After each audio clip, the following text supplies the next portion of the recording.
After years of silence and abandonment, they only remembered me when the money started flowing in, when my name appeared in magazines and websites, when strangers on the street began recognizing my face and asking for photographs. 4 or 5 years I had lived in that cramped studio apartment with water-stained walls and a radiator that clanked through winter nights, working double shifts at the diner while attending community college classes in the early mornings, my hands perpetually smelling of coffee and grease no matter how many times I scrubbed them raw. During those years my phone stayed silent except for bill collectors and automated messages. My mailbox contained nothing but overdue notices and advertisements for credit cards I would never qualify for, and the only visitors I ever received were the superintendent asking about late rent and occasionally a neighbor complaining about noise that I never made because I was rarely even home. My mother had stopped calling after I refused to send her money I did not have, after I explained for the 100th time that I was barely surviving myself, that I was eating ramen noodles for dinner and skipping meals entirely some days just to make sure the electricity stayed on. My father had written me off years earlier when I told him I wanted to study art instead of business, when I said I would rather create something meaningful than spend my life in a corporate office pushing papers and attending meetings about meetings, and his last words to me had been that I would amount to nothing and die poor and forgotten in some gutter somewhere. My 2 brothers never reached out except once when the younger one needed bail money, which I could not provide, and after that even the occasional awkward text message on holidays ceased entirely, leaving me completely alone in a city of millions where I knew almost no one and trusted even fewer. The breakthrough came on a Tuesday afternoon in March when I was so tired I could barely stand, having worked 16 hours straight because someone called in sick and I needed the extra money to pay for art supplies. I had been creating pieces in whatever spare moments I could find, setting up a small workspace in the corner of my studio with an easel I had bought secondhand and paints I stretched as far as they would go, working by lamplight in the hours between midnight and dawn when the city finally quieted down enough for me to hear my own thoughts. I posted images of my work on social media without expecting anything, without even really hoping for anything anymore, just documenting what I made because the act of creation itself had become the only thing keeping me sane in a life that felt like it was crushing me slowly under its weight. Then one image went viral in a way I could never have predicted or planned for, shared thousands of times within hours, picked up by art blogs and online magazines, commented on by people whose opinions actually mattered in the industry I had been trying desperately to break into for years. Within a week I had gallery owners contacting me, collectors inquiring about purchasing pieces, journalists wanting to interview me about my background and my process and what inspired me to create such raw and honest work. Within a month I had sold enough paintings to quit both of my jobs, to pay off my debts, to move into a decent apartment with working heat and windows that actually opened. Within 3 months I had more money in my bank account than I had ever seen in my entire life, more opportunities than I knew how to handle, more attention than I had ever wanted or felt comfortable receiving. That was when they all came back, emerging from wherever they had been hiding during the years when I was struggling and suffering and begging for help that never came. My mother called first, her voice syrupy sweet and filled with a false warmth that made my stomach turn, telling me how proud she was,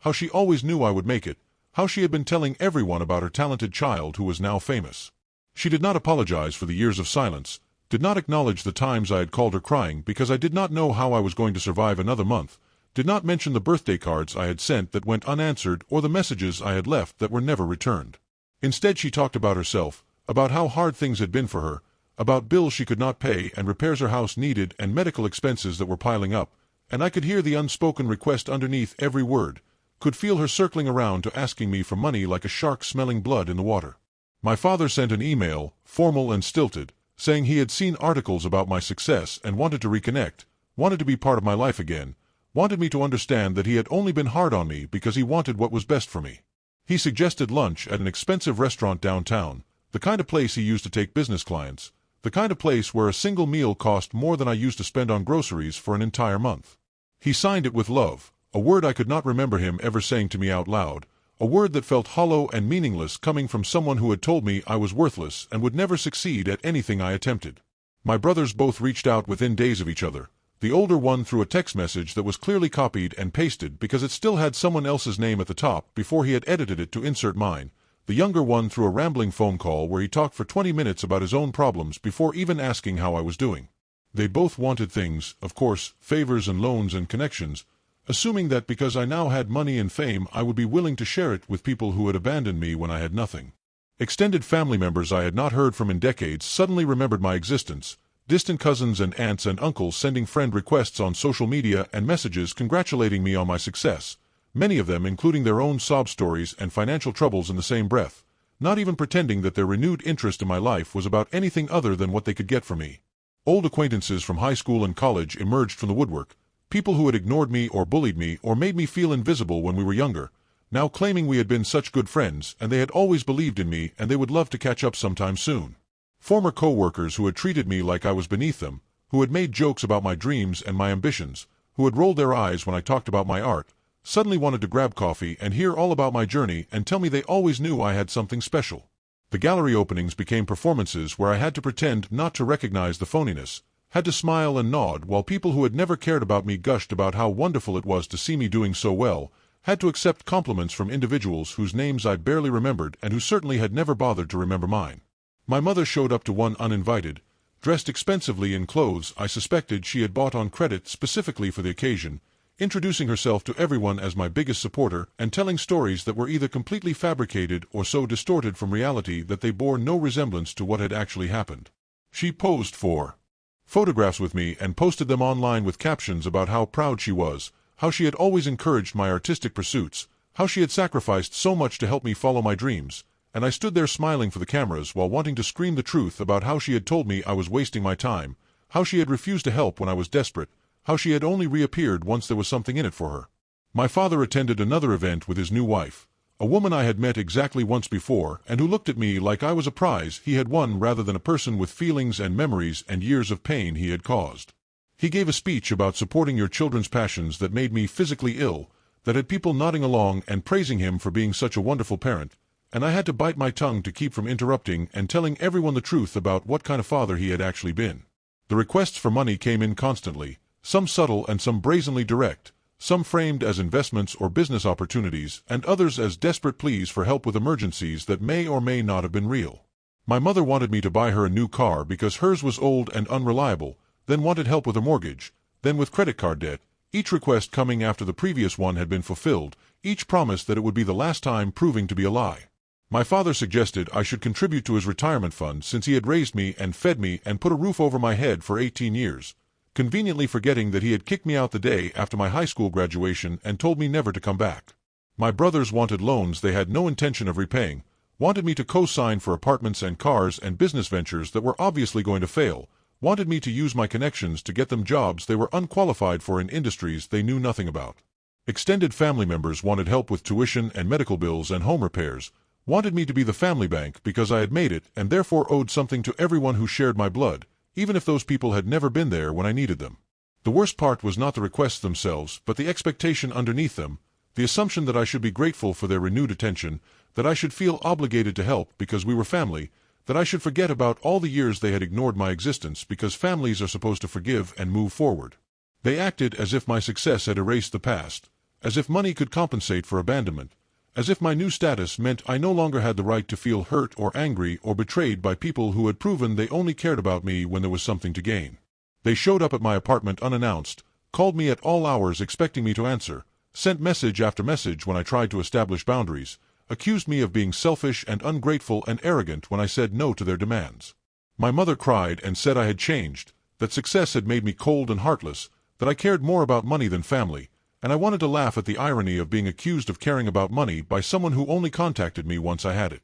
My father threatened to tell the media about what a terrible person I really was, to expose me as someone who abandoned their family after making it big, and I had to explain to him that the truth about who abandoned whom would not reflect well on him if that story ever became public. Friends I had made during the struggling years, people who had been there through the worst times, started treating me differently too, some becoming distant and resentful while others suddenly had their own requests and expectations. Relationships that had felt genuine began to feel transactional, every conversation eventually circling back to money or connections or opportunities, every interaction leaving me wondering if people liked me for who I was or for what I could do for them.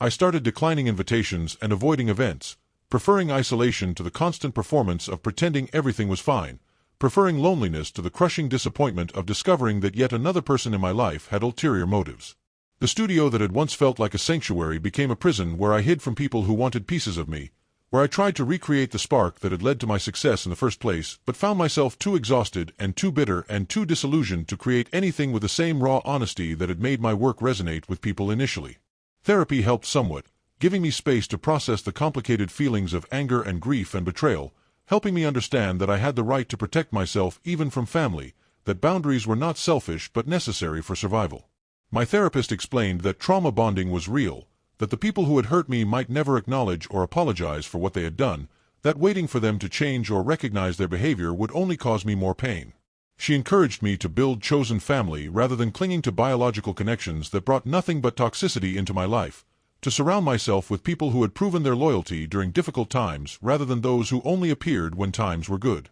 Slowly, I started saying no more often, started blocking phone numbers and emails, started refusing to engage with people whose only interest in me was financial, and the backlash was immediate and vicious. I was called every name imaginable, accused of being a terrible person and a disgrace to the family, told that I would regret my choices when I ended up alone and miserable and abandoned just like I had abandoned them. The irony of that particular accusation completely lost on people who had actually done the abandoning years earlier. Some relationships ended permanently, and I made peace with that, accepting that some people were never meant to remain in my life, that some connections were toxic no matter how much history or blood was involved. Others reached a sort of uneasy détente where we maintained minimal contact for the sake of appearances, but everyone involved understood there would be no real relationship, no genuine warmth or trust or intimacy. A few people, surprisingly, actually listened when I explained how their behavior had hurt me, actually reflected on their actions and made genuine efforts to change, to rebuild trust slowly over time rather than expecting instant forgiveness and immediate access to my life and resources.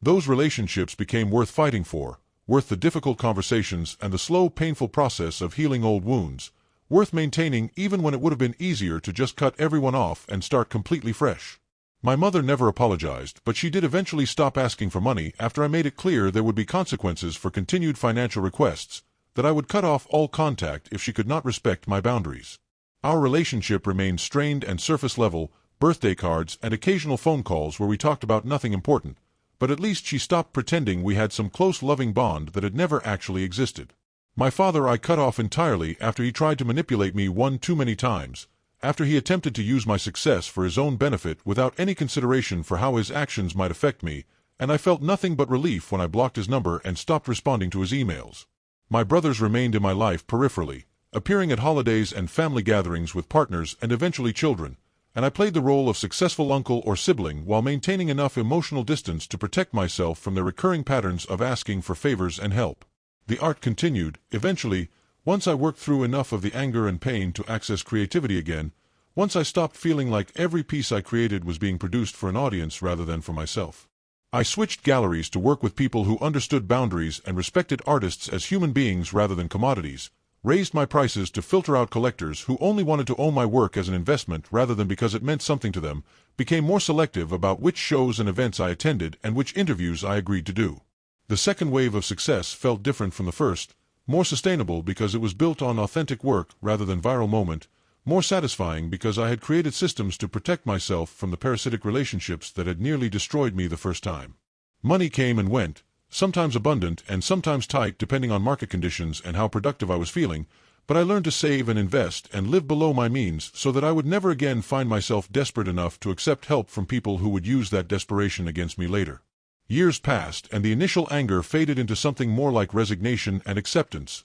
understanding that this was simply how some people were wired, that their inability to show up for me during hard times was about their own limitations rather than my worth as a person. I built a chosen family of friends and fellow artists and partners who proved themselves through actions rather than words, who were there during struggles as well as celebrations, who never made me feel like their affection was conditional on my success or my ability to provide things for them. That community became more valuable than any biological connection had ever been, more reliable and more genuine and more capable of actual love than people who only appeared when there was something to gain. The hurt never disappeared entirely, but it became manageable, became something I could acknowledge and work through rather than something that controlled my life and my choices and my ability to trust other people. Looking back now from a place of relative peace and stability, I can see how the abandonment and the later opportunistic reconnection taught me things I might never have learned otherwise, about the difference between performative relationships and genuine ones, about the importance of boundaries and self-protection, about how success reveals people's true character more clearly than struggle ever could.